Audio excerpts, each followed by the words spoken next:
introduce to you. My name is Lane. I am an animal ambassador keeper here at the Central Florida Zoo and Botanical Gardens. I have with me Tito here. Tito is a Tucuman Amazon parrot, which is a species of parrot that's typically found in Bolivia as well as Argentina.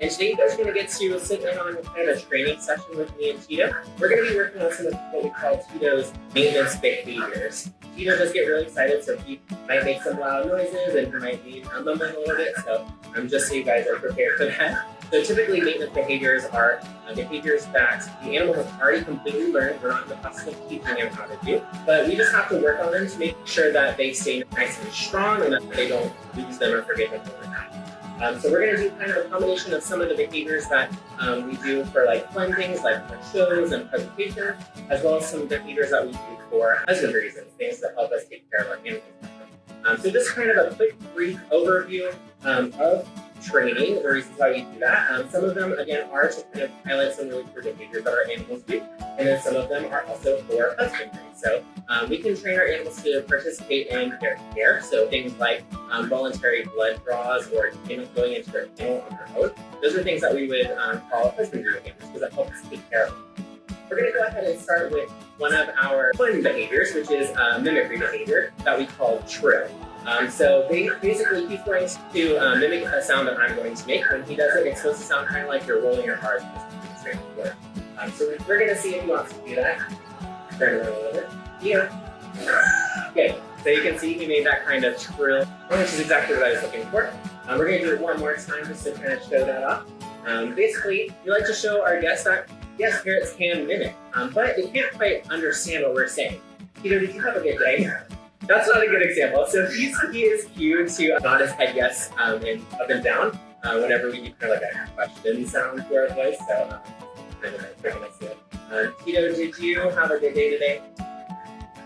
He's saying something, but I don't think, I can't understand. I don't know what I'm saying, right? We can cue our animals to do like that trill sound so we can show you that they can mimic their sound. And that is something that parrots are able to do. However, scientists don't 100% know why they're able to do that. They have found that parrots in different parts of a country have different dialects, kind of like a different accent. So it could be to help them distinguish their family members from other flocks. But not 100% sure. I'm going to do that trill one. Good bird. Awesome. Yeah, so again, he mimicked that behavior and he got that seed as the reward. This is called positive reinforcement. So now we're going to switch to a husbandry-related behavior once we finish this reward. So the behavior we're going to practice with is going to be called his touch body behavior. Now we train this behavior for Tito to help us be able to feel what's called his heel bone, which is right around his chest down to his belly. And what we can do is we can actually see if he is underweight, overweight, or perfect weight, feeling how much bone we can feel. And that's going to give us a really good idea of what kind of body condition he's in. So that way, if maybe he needs to be fed a little bit more, we can work with our nutrition team and our vet staff to maybe get him more food that he needs or less. We're going to go ahead and try that out.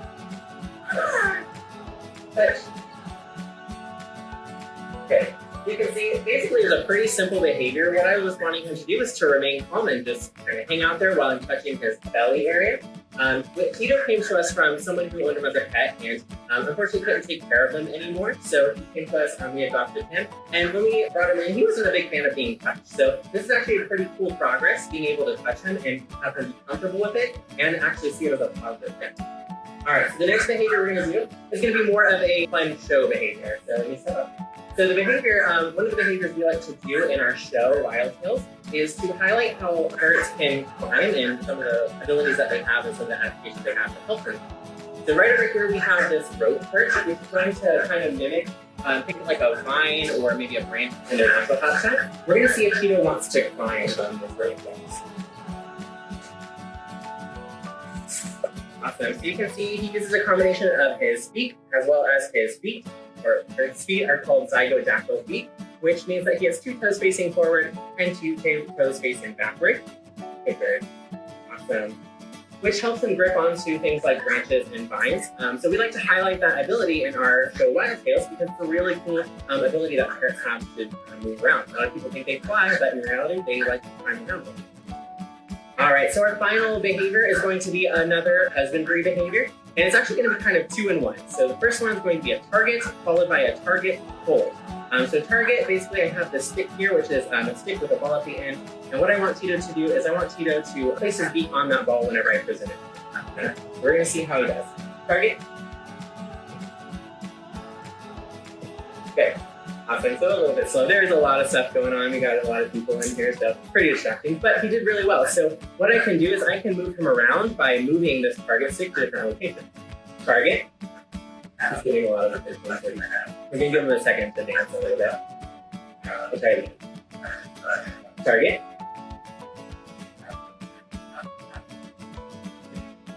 So it looks like he just wants to talk a little bit. We'll try a different behavior so we can still reward him. Good. He's really good at that behavior, so that one's when I usually turn to it. He's maybe not quite wanting to do the behavior I asked for.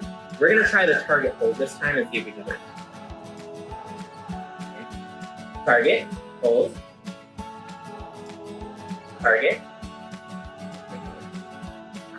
All right, so it looks like he doesn't quite want to do that one right now. So we'll try one more. This one is his hello cue. So just I'm going to wave my hand and see if we'll see. Good. Good bird. Awesome.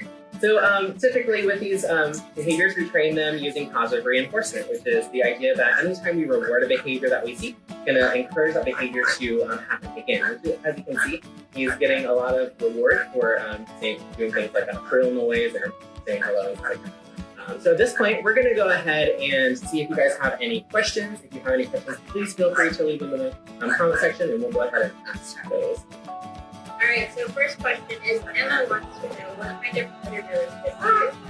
What kind of predators does Tito have? So luckily Tito is in human care, so we don't have to worry about predators, but Tucuman and Amazon parrots in their natural habitat are going to have to deal with things like, your typical predator animals like large birds of prey. If they're young, they might have to deal with like different snakes and also just different types of mammals who might want to eat them, especially when they're young and still in their nest.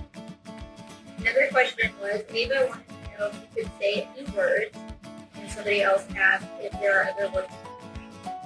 Awesome. So he is able to mimic some words. So we did his hello behavior. So we'll see if he'll do that again. He's really excited right now.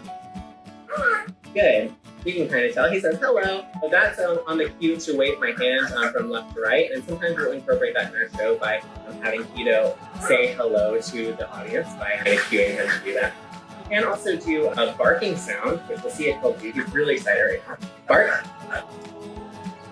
Bark. Good. Bark. Okay. So he's not wanting to do it right now. We'll see if he'll do his kiss. Good. Yeah, so you can see he does know a few different sounds and different words. So part of it is capturing those behaviors. He does say things just on his own. When we greet him in the morning, we give him his breakfast. He usually says, hi, hello to you, things like that. It's just a matter of capturing those on video. Carolina wants to know how old Tito is. So Tito is 22 years old. So I mentioned before, parrots live for a very long time, a lot of different species. The larger species that you go, the larger parrot you go, the longer they will live. So some species can actually, like the mouse, can live to be in their 80s sometimes, and especially in human care where they're getting a lot of their nutritional needs and predators and things like that, sickness, they can live very, very long. These guys typically could be around 40, maybe even 50 with really good care.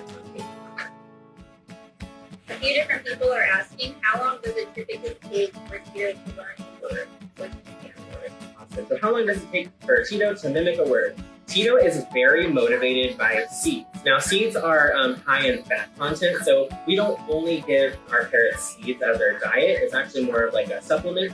They typically get fresh fruits and vegetables and high quality pellet. Tito loves these seeds because they're not a part of his daily diet. So he's very motivated and will work for those seeds. Whereas Sam, our African gray parrot, he really prefers just like attention and things like that. So it really depends on the level of motivation. Tito here, when I taught him to target, he learned that within 2 training sessions. And those training sessions were about maybe 10 minutes tops.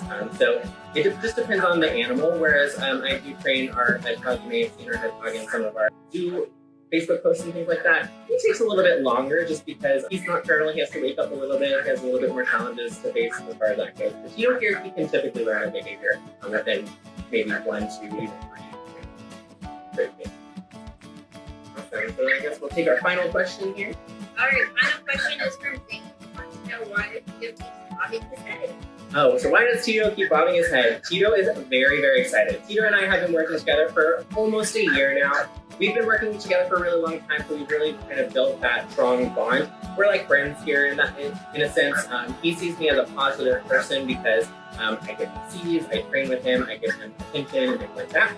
He's really excited. So he's getting attention from not only me, but there's a few people in the background that you guys can't see who are also giving him attention. And he's up, it honestly kind of sounds silly, but he's up so high, he doesn't normally go this high. That's a really fun thing for him to do. It's just a really positive experience. So he's showing that by dancing a lot.